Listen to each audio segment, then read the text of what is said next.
Aga Kareba, Baji-Bajiji. Saatnya Anda menyimak berita Makassar bersama saya Priscilia Claudia. Sejumlah berita menarik akan kami sajikan untuk Anda berikut 3 berita utama hari ini. 2 pasangan tidak resmi serta 3 wanita diduga pekerja seks komersial terjaring razia di Kota Makassar.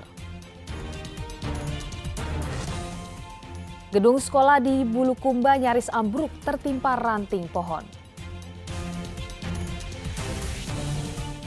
Ikuti tradisi si Gajang Laleng Lipa bertarung dengan badik dalam sarung pada Festival Salo Karajae di Kota Parepare.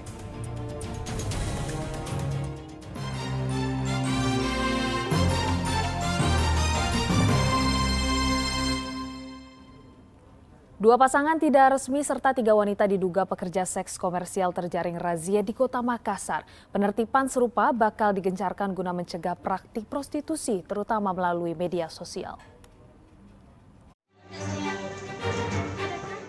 Dalam razia prostitusi, tim Dinas Sosial Makassar bersama Polrestabes Makassar dan Satuan Polisi Pamong Praja mendatangi salah satu wisma kelas melati di Kota Makassar.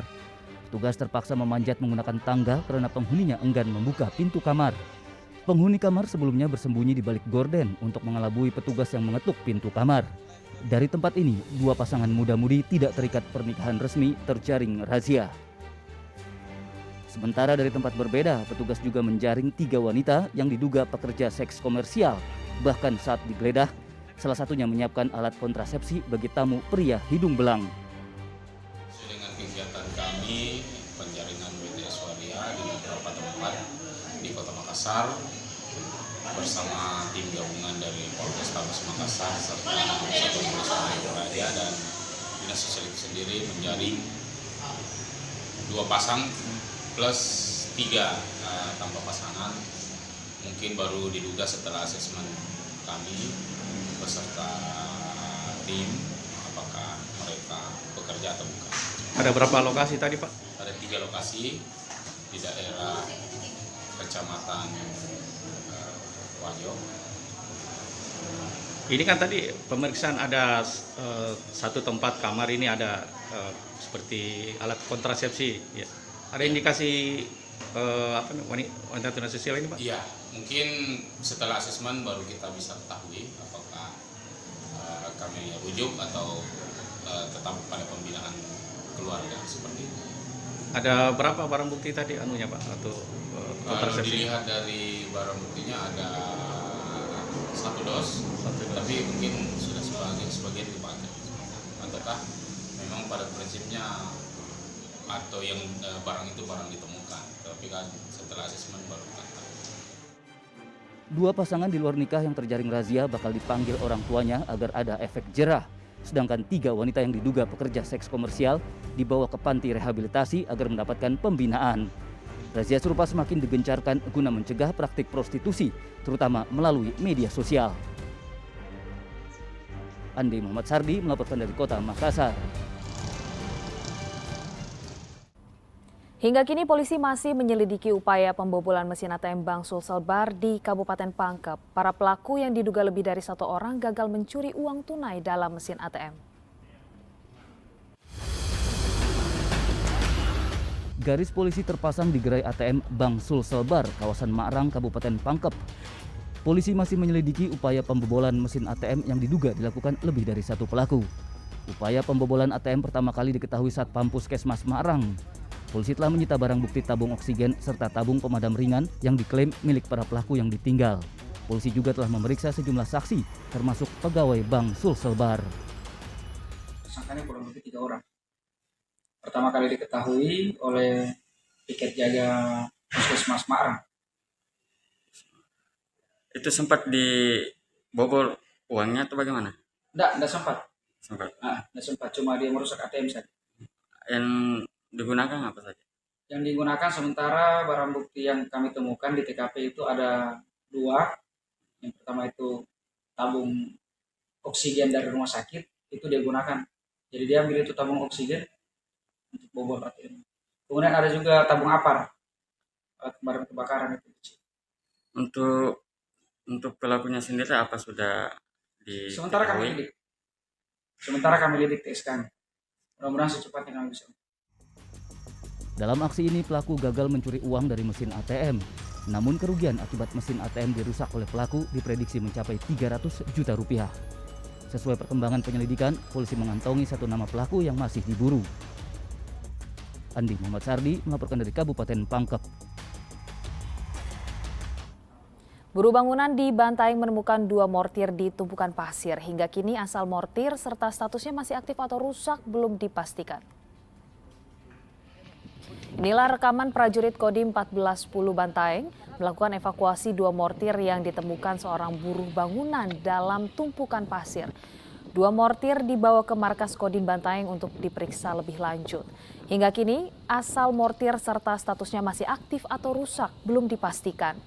Mortir ini diduga peninggalan zaman penjajahan Belanda mengingat Bantaeng pernah menjadi pusat pemerintahan Belanda. Ini akan kami laporkan ke atas, kemudian kami akan bawa ke Kodim untuk kami serahkan ke komando atas. Apakah peluru ini masih aktif atau bagaimana, Pak? Untuk sementara ini belum kita bisa identifikasi. Jangan sampai kita nyatakan tidak aktif, ternyata masih ada proyektil di dalamnya. Apakah ini jenisnya seperti apa, Pak? Jenis peluru Ini ini? kalau kita lihat dari bentuknya ini adalah peluru mortir yang mungkin peninggalan zaman Belanda dulu ini. Rumah duka salah satu pekerja proyek yang dibunuh kelompok kriminal bersenjata atau KKB Papua dipenuhi pelayat. 2 dari 4 korban tewas berasal dari Kabupaten Pinrang. Kerabat korban pembantaian kelompok kriminal bersenjata atau KKB di Papua mulai berdatangan menyambut kedatangan jenazah Abbas di Desa Malimpung, Kecamatan Patampanua, Kabupaten Pinrang pada Sabtu sore. Abbas merupakan salah seorang pekerja proyek Jalan Trans Teluk Bintuni Maibrat yang tewas dibunuh KKB Papua. Jenazah korban rencananya diberangkatkan pada Minggu pagi dari Papua menuju Makassar, kemudian dikebumikan di kampung halaman Desa Malimpung. Korban Abbas terakhir komunikasi sekitar 10 hari yang lalu video call dengan istrinya, baku sambung 3 dengan dia karena jaringan di situ jelek, makanya putus-putus kan. Iya. Nah, terus kapan kita tahu kejadiannya? Kejadiannya kita tahu sekitar malam kemarin 12:30 ada berita dari telepon dari keluarga dari sana bilang ada kerusuhan di tempatnya Abbas kerja.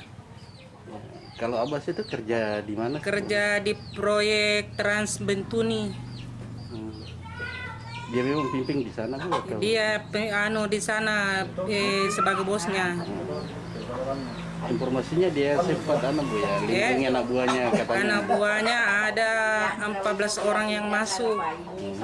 Ada sepupunya satu bernama Kumis alias Risang, ada dia bawa itu Culang, orang di sini juga Culang. Berapa orang Bu, orang Pinrang yang? Orang Pinrang 4 dengan Abbas. Yang meninggal? Yang meninggal Abbas dengan siapa namanya tadi itu? Arming. Iya, yang meninggal orang Bonne. Masih mau kodona.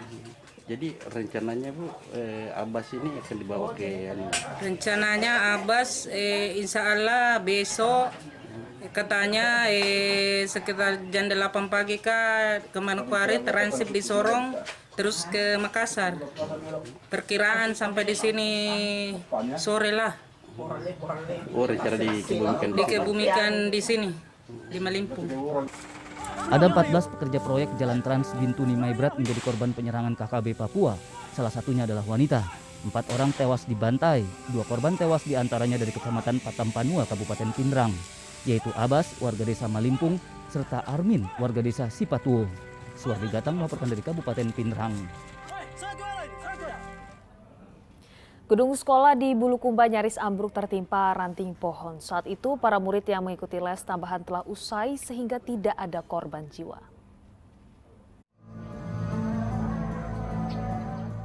2 ruang di Sekolah Dasar Negeri 181 Tanah Kongkong, Kabupaten Bulukumba nyaris ambruk tertimpa ranting pohon asam yang diterjang angin kencang. Ranting berukuran 50 cm patah mengenai atap kelas 5 dan kelas 6. Saat itu proses belajar para murid yang mengikuti les tambahan telah usai sehingga tidak ada korban jiwa. Begitu tiba di lokasi, petugas Badan Penanggulangan Bencana Daerah atau BPBD Bulukumba segera membersihkan material pohon. Proses belajar diliburkan sampai pembersihan material pohon tumbang selesai.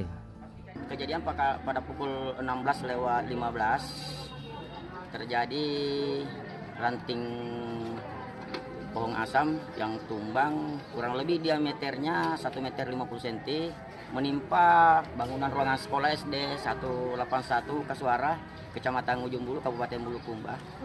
Jadi yang terdampak sampai 2 ruangan kelas. Satu kesyukuran pada hari ini karena jam mata pelajaran atau proses belajar mengajar guru dengan murid sudah selesai, baru terjadi ranting patah ini.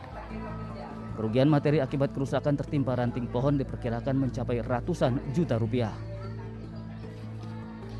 Andi Muhammad Sardi melaporkan dari Kabupaten Bulukumba.